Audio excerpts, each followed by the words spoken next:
여러분 안녕하세요. 오늘은 성경 에스더 9장을 좀 더 깊이 살펴보려고 합니다. 민족 전체가 사라질 뻔했던 그 위기의 날이 어떻게 완전 극적인 승리의 날로 바뀌고 또 그게 오늘날 우리가 아는 불임절이라는 축제로 이어졌는지 그 생생한 과정을 따라가 볼 거예요. 정말 숨막히는 반전이죠. 네, 맞습니다. 에스터 9장은 단순히 악당에 벌 받고 끝나는 그런 이야기가 아니에요. 정말 절체절명의 상황에서 한 공동체가 어떻게 살아남고 또 자신들의 정체성을 다시 세워나가는지 그 과정에 대한 깊은 질문을 던지거든요. 특히 이 과정에서 나타나는 어떤 힘의 역학이라든지 기억의 문제 같은 것들이 아주 흥미롭습니다. 이야기의 시작은 아달월, 그러니까 유대력으로 12번째 달 13일이죠. 원래대로라면 유다 민족이 학살당하기로 예정된 바로 그날이었는데 1절을 보면요. 운명이 완전히 거꾸로 뒤집힙니다. 유다인들이 오히려 자신들을 미워하던 적들을 제압하게 돼요. 이게 어떻게 가능했던 걸까요? 정말 놀라운데요. 여러 요인이 있었겠죠? 2절하고 3절을 보면 모르드게의 위상이 아주 높아졌고 또 그에 대한 두려움이 페르시아 제국 전체에 퍼졌다고 나와요. 심지어 지방 관리들까지도 유다인을 도왔다고 하니까요. 아, 그 정도였군요. 네, 이건 단순히 왕의 총애를 받았다 이 정도를 넘어서는 거죠. 모르드게가 실질적인 권력의 중심에 서게 되었다는 걸 보여주는 겁니다. 바로 이 권력의 이동이 유다인들에게 자신들을 지킬 힘, 아니 나아가서 적극적으로 대적을 제압할 힘과 명분을 준 거라고 볼 수 있어요. 4절에서도 모르드게가 왕궁에서 점점 더 강해졌다고 하니까 그 영향력이 정말 실감나네요. 결국 5절에서는 유다인들이 칼로 대적들을 치고 뭐랄까 원하는 대로 행했다고 기록하는데요. 여기서 원하는 대로 행했다는 표현이 좀 단순한 방어 이상인 것 같아요. 맞습니다. 이전까지 수동적인 피해자 입전이었다면 이제는 상황의 주도권을 완전히 쥐인 존재로 바뀌었다는 걸 보여주는 표현이죠. 특히 수도인 수산에서 벌어진 일을 좀 더 자세히 봐야 하는데요. 유다인들이 500명을 처단했는데 여기에는 그 원수였던 하만의 10아들도 포함됩니다. 성경은 그 이름들 바산다다, 달본 이런 이름까지 구체적으로 기록하고 있잖아요. 네, 이름까지 다 기록되어 있죠. 그런데 계속 반복해서 강조되는 구절이 있어요. 그들의 재산에는 손을 대지 아니하였더라. 네, 바로 그 부분입니다. 10절 끝에도 나오고 또 15절, 16절에도 계속 나오거든요. 이게 왜 이렇게 중요하게 강조되었을까요?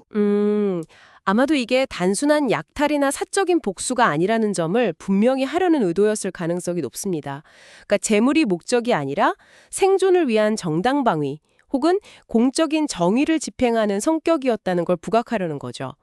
또 페르시아 제국 전체에 이건 반란이 아니다, 사적인 감정 싸움이 아니다 라는 걸 보여주는 정치적인 효과도 있었을 거고요. 아하, 그런 의미가 있었군요. 네. 그리고 왕에게 수산성에서의 결과가 보고된 후에 11, 12절에 왕이 에스더에게 추가로 소원을 묻잖아요. 그때 에스더의 대답이 사실은 상당히 충격적입니다. 그렇죠. 13절을 보면 다음 날에도 수산의 유다인들이 똑같이 대적들을 처리하게 해달라고 하고 또 이미 죽은 하만 아들들의 시체를 나무에 매달게 해달라고 요청해요. 이미 이겼는데 왜 이런 요청을 했을까요? 이것도 여러 해석이 가능한데요.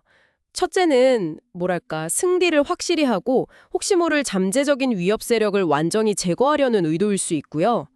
둘째는 그 하만 아들들의 시체를 나무에 매다는 행위를 통해서 왕권에 도전하거나 소수 민족을 함부로 억압하려는 시도가 어떤 결과를 맞는지 아주 강력한 본보기로 보여지려 했을 수 있다는 거죠.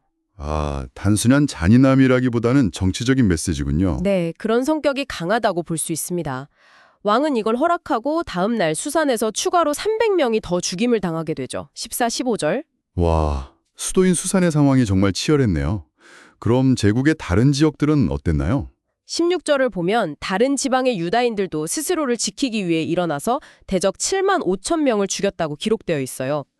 여기서도 역시 재산에는 손대지 않았다는 점이 다시 강조됩니다. 네, 또 강조되는군요. 그런데 여기서 날짜의 차이가 생겨요. 지방에서는 13일에 싸움을 끝내고 14일에 쉬면서 잔치를 벌였지만 17절, 수도인 수산에서는 13일과 14일, 이틀 동안 싸우고 15일에 쉬면서 잔치를 벌였다는 거죠. 18절. 아, 그래서 오늘날 불임절을 14일과 15일 이렇게 이틀에 걸쳐서 지키는 전통이 여기서 생긴 거군요. 바로 그렇습니다. 19절은 특히 성벽이 없는, 그러니까 시골 마을의 유다인들이 14일을 명절로 삼아서 잔치를 열고 서로 선물을 주고받았다고 구체적으로 설명해 주거든요. 이 생생한 경험들을 바탕으로 모르드게가 이날들을 공식적인 절기로 제정하게 되는 겁니다. 20에서 21절. 22절을 보면 이 절기의 의미가 잘 요약되어 있는 것 같아요. 대적에게서 벗어나 평안함을 얻어 슬픔이 변하여 기쁨이 되고 애통이 변하여 길한 날로 삼아서 잔치를 베풀고 서로 예물을 나누고 또 가난한 이들을 도우라고 명하죠. 네, 그리고 부림이라는 이름 자체가 참 역설적이에요. 24절과 26절에 나오듯이 원래는 하만이 유다인들을 몰살시키려고 부루, 그러니까 제비를 뽑아서 정했던 날인데 아, 그 제비뽑기요. 네, 그 제비 뽑기로 결정된 죽음의 날이 오히려 구원과 축제의 날이 되었음을 기억하게 하는 이름인 거죠. 에스터가 왕 앞에서 하만의 그 악한 계획을 뒤집었던 사건, 25절을 기념하는 것이고요.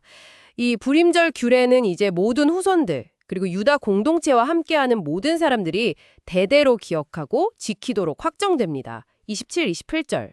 왕후 에스터도 직접 나서서 이 절기의 중요성을 다시 한번 강조했고요. 29, 32절. 정말 단순한 기념일을 넘어서서 민족의 정체성과 회복력을 상징하는 아주 중요한 유산으로 자리 잡게 된 거네요. 그렇습니다. 오늘 에스터 9장을 통해서 우리는 정말 절망적인 상황이 어떻게 희망으로 바뀔 수 있는지, 그리고 한 공동체가 그 고통스러운 기억을 어떻게 축제로 승화시켜서 다음 세대에 전하는지를 볼 수 있었습니다. 네, 구사일생으로 살아남은 사람들의 그 기쁨과 감사가 담긴 기록이면서 동시에 생존을 위한 정말 치열했던 투쟁의 기록이기도 했고요. 맞아요. 그래서 에스터 9장은 우리에게 질문을 던지는 것 같아요. 이 구원과 기쁨의 이면에 있는 폭력의 문제는 우리가 어떻게 이해해야 할까? 공동체의 기억은 어떻게 만들어지고 또 때로는 어떤 부분을 더 강조하거나 혹은 외면하게 되는 걸까? 이 극적인 구원의 이야기가 오늘 여러분에게는 또 어떤 의미로 다가오는지 한번 곱씹어보는 시간을 가져보시는 것도 좋겠습니다.